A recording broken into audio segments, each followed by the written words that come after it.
ನನಗನ್ಸಿತ್ತು ನಿನಗೆ ಬಣ್ಣಗಳಂದ್ರೆ ಇಷ್ಟ ಅಂತ. ದೊಡ್ಡ ದೊಡ್ಡ ಆರ್ಡರ್ಸ್ ಎಲ್ಲ ಕಂಪ್ಲೀಟ್ ಮಾಡ್ತಿದ್ಯಾ? ಮತ್ತೆ ಇಂಥ ಡಲ್ ಶೇಡ್ ಯಾಕೆ ತಗೋತಿದ್ಯಾ ನಿನ್ಗೋಸ್ಕರ? ಅಯ್ಯೋ ಇಲ್ಲ ಚಿಕ್ಕತ್ತೆ, ಇದು ನನಗೋಸ್ಕರ ಅಲ್ಲ. ಇದನ್ನ ನಾನು ನನ್ನ ಕಡೆಯಿಂದ ನಮ್ಮಮ್ಮಂಗೆ ಕೊಡ್ಬೇಕು ಅಂತಿದ್ದೀನಿ. ಅದು ನಾನು ಈ ಸೀರೆ ಬದಲಾಗಿ ಇನ್ನೊಂದು ಸೀರೆ ತಗೊಂಡು ಸ್ವಲ್ಪ ದುಡ್ಡನ್ನ ಕ್ಷಮಿಸಿ ಅಮ್ಮವ್ರೆ, ನಾವು ಹಳೆ ಸೀರೆ ತಗೊಂಡು ಹೊಸ ಸೀರೆ ಕೊಡಲ್ಲ. ಇರ್ಲಿ ಪರವಾಗಿಲ್ಲ, ಬಿಟ್ಬಿಡಿ. ಅವಳು ಹಳ್ಳಿಯಿಂದ ಬಂದಿರೋದು, ಅಲ್ಲೆಲ್ಲ ಹೀಗೆ ನಡೆಯೋದು. ಹಳೆ ಪಾತ್ರೆ ಕೊಟ್ಟು ಹೊಸ ಪಾತ್ರೆ ತಗೊಳ್ಳೋದು. ನಮ್ ಸೊಸೆನೂ ಹಾಗೆ ಮಾಡ್ಬೇಕು ಅನ್ಕೊಂಡಿದ್ಲು. ಅದು ಪೂಜಾ ಇಷ್ಟಪಟ್ಟಿರೋಂಥ ಸೀರೆ ಎಷ್ಟದು? ಇಲ್ಲ ಗಗನ್ ಸರ್, ನಾನು ನನ್ನ ದುಡ್ಡಲ್ಲೇ ತಗೋಬೇಕು ಅಂತಿದ್ದೆ. ಚಿಂತೆ ಮಾಡಬೇಡ, ಇದು ನಿನ್ನ ಹಣದ್ದೇ ಆಗಿರುತ್ತೆ. ನಿನ್ನ ಸಂಬಳದಲ್ಲಿ ಕಟ್ ಮಾಡ್ಕೋತೀನಿ ನಾನು.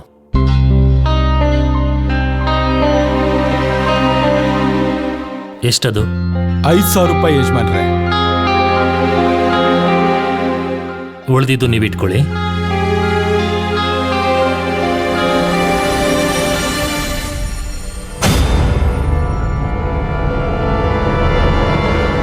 ಇದು ನನ್ನ ಸಂಪಾದನೆಯಿಂದ ನಮ್ಮಮ್ಮಂಗೆ ಕೊಡ್ತಿರೋ ಮೊದಲನೇ ಉಡುಗೊರೆ.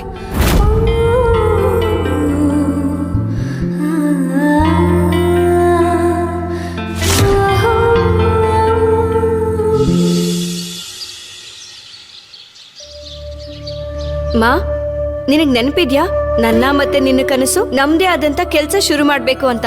ಇವಾಗ ನೋಡ್ತಾ ಇರು, ಆದಷ್ಟು ಬೇಗ ನಿಜ ಆಗತ್ತದು. ನನ್ ಕೆಲ್ಸನ ಆದಷ್ಟು ಬೇಗ ಶುರು ಮಾಡ್ಬಿಡ್ತೀನಿ.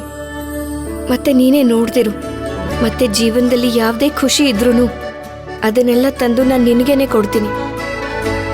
ಮುದ್ದು, ನನ್ನ ಜೀವನದ ಎಲ್ಲ ಖುಷಿ ನಿನ್ನ ಖುಷಿಯಲ್ಲಿದೆ. ಮತ್ತೆ ಈಗ ನೀನು ಮದುವೆ ಆದವಳು. ನಿನ್ನ ಮೊದಲನೇ ಜವಾಬ್ದಾರಿ ನಿನ್ನ ಗಂಡ ಮತ್ತೆ ಅವ್ರ ಕುಟುಂಬಕ್ಕೆ ಇರಬೇಕು. ಮತ್ತೆ ಆ ಕುಟುಂಬನ ಅವ್ರ ಸಂಬಂಧನ ಕಾಪಾಡ್ತಾ ನಿನ್ನ ಹತ್ರ ಸಮಯ ಎಲ್ಲಿರುತ್ತೆ ನೀನು ಹೊಸ ಕೆಲಸ ಶುರು ಮಾಡೋದಕ್ಕೆ? ಅಮ್ಮ, ನಾನು ನಿನಗೆ ಸತ್ಯ ಹೇಳೋ ತರ ಇದ್ದಿದ್ರೆ ಚೆನ್ನಾಗಿರ್ತಿತ್ತು. ನನ್ನ ಕೆಲಸ ಅಲ್ಲಿರೋದು ಬರೀ 3 ತಿಂಗಳಿಗೋಸ್ಕರ ಅಷ್ಟೇ. ಮಾ, ನಿನ್ನ ಮತ್ತೆ ನನ್ನ ಕನಸಿಗೋಸ್ಕರ ನಾನು ಹೇಗಾದ್ರೂ ಸಮಯ ಮಾಡ್ಕೊಳ್ತೀನಿ. ಮತ್ತೆ ನನ್ನ ಜವಾಬ್ದಾರಿನೂ ಬಿಟ್ಕೊಡೋದಿಲ್ಲ. ನನಗೆ ಗೊತ್ತಿದೆ ಅಮ್ಮ, ಎಲ್ಲ ನಾನು ಅನ್ಕೊಂಡಷ್ಟು ಸರಳವಾಗಿ ಆಗಲ್ಲ.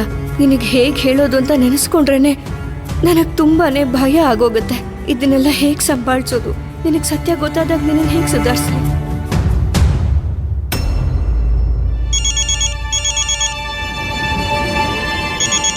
ಅಮ್ಮ, ನಾನು ನೋಡ್ತೀನಿ.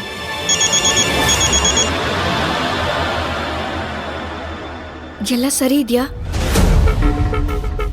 ಎಲ್ಲ ತಯಾರಿ ಸರಿಯಾಗಿ ಆಗಿದೆ ಅಲ್ವಾ? ಒಳ್ಳೇದು. ಸರಿ, ಹಾ, ನಾನು ಅಲ್ಲೇ ಸಿಗ್ತೀನಿ. ಜನ್ಮಾಷ್ಟಮಿ ಪೂಜೆ ನಡೆಯೋ ಜಾಗದಲ್ಲಿ. ಹಾ.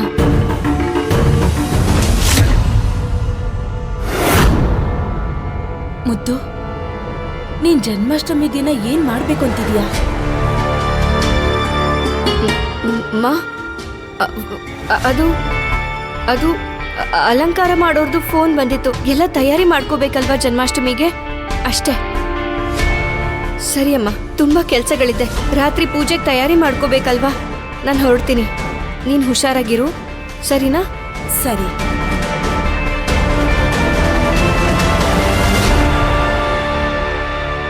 ನಿನ್ನ ಆರೋಗ್ಯದ ಕಡೆ ಗಮನ ಕೊಡು. ಹಾ,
ಎಷ್ಟು ಮುದ್ದಾಗಿ ಕಾಣಿಸ್ತಿದ್ಯಾ ನೀನು.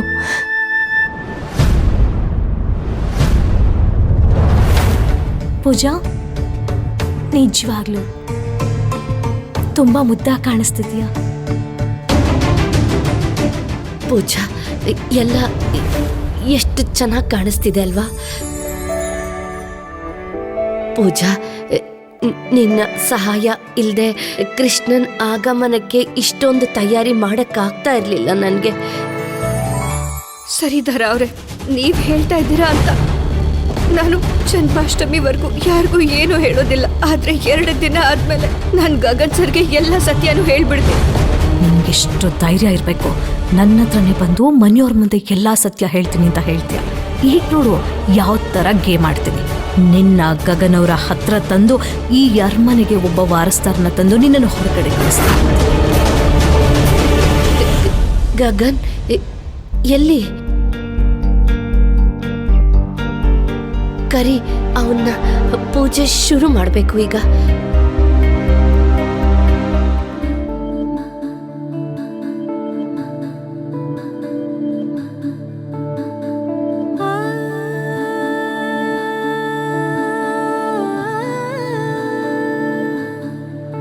ಓ ಪ್ರಿಯಾ,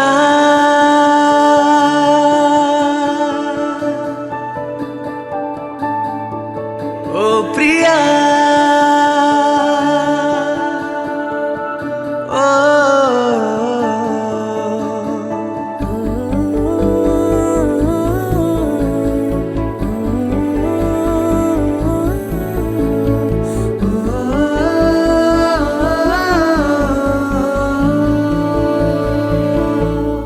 ಈ ಕೃಷ್ಣನ್ ಜೋಕಾಲಿ ತುಂಬಾನೇ ಚೆನ್ನಾಗಿ ಕಾಣಿಸ್ತಿದೆ ಅಲ್ವಾ ಸರೋಜಾ?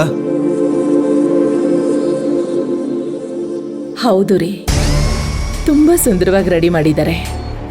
ಆದ್ರೆ ಬಾಲಕೃಷ್ಣನ್ ವಿಗ್ರಹನೇ ಇಲ್ದೆ ಯಾಕೋ ಖಾಲಿ ಖಾಲಿ ಅನ್ನಿಸ್ತಾ ಇದೆ. ಬಾಲಕೃಷ್ಣನ್ ಮೂರ್ತಿ ಇಡೋದನ್ನ ಮರ್ತ್ಬಿಟ್ರ ಅಕ್ಕ? ನೀವ್ ಚಿಂತೆ ಮಾಡ್ಬೇಡಿ, ಎಲ್ಲ ತಯಾರಿನೂ ಆಗೋಗಿದೆ. ಮುದ್ದು ಕೃಷ್ಣ ಕೂಡ ಇನ್ನೇನ್ ಬಂದ್ಬಿಡ್ತಾರೆ.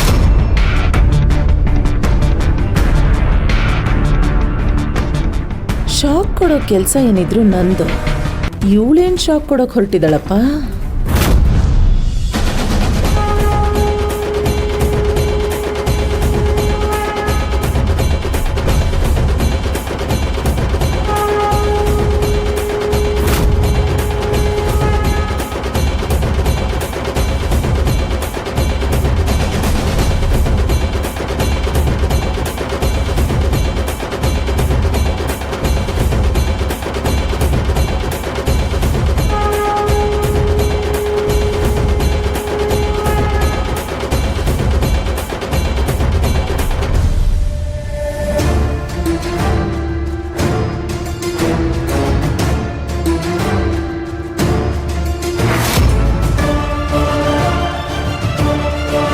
ಅಕ್ಕ,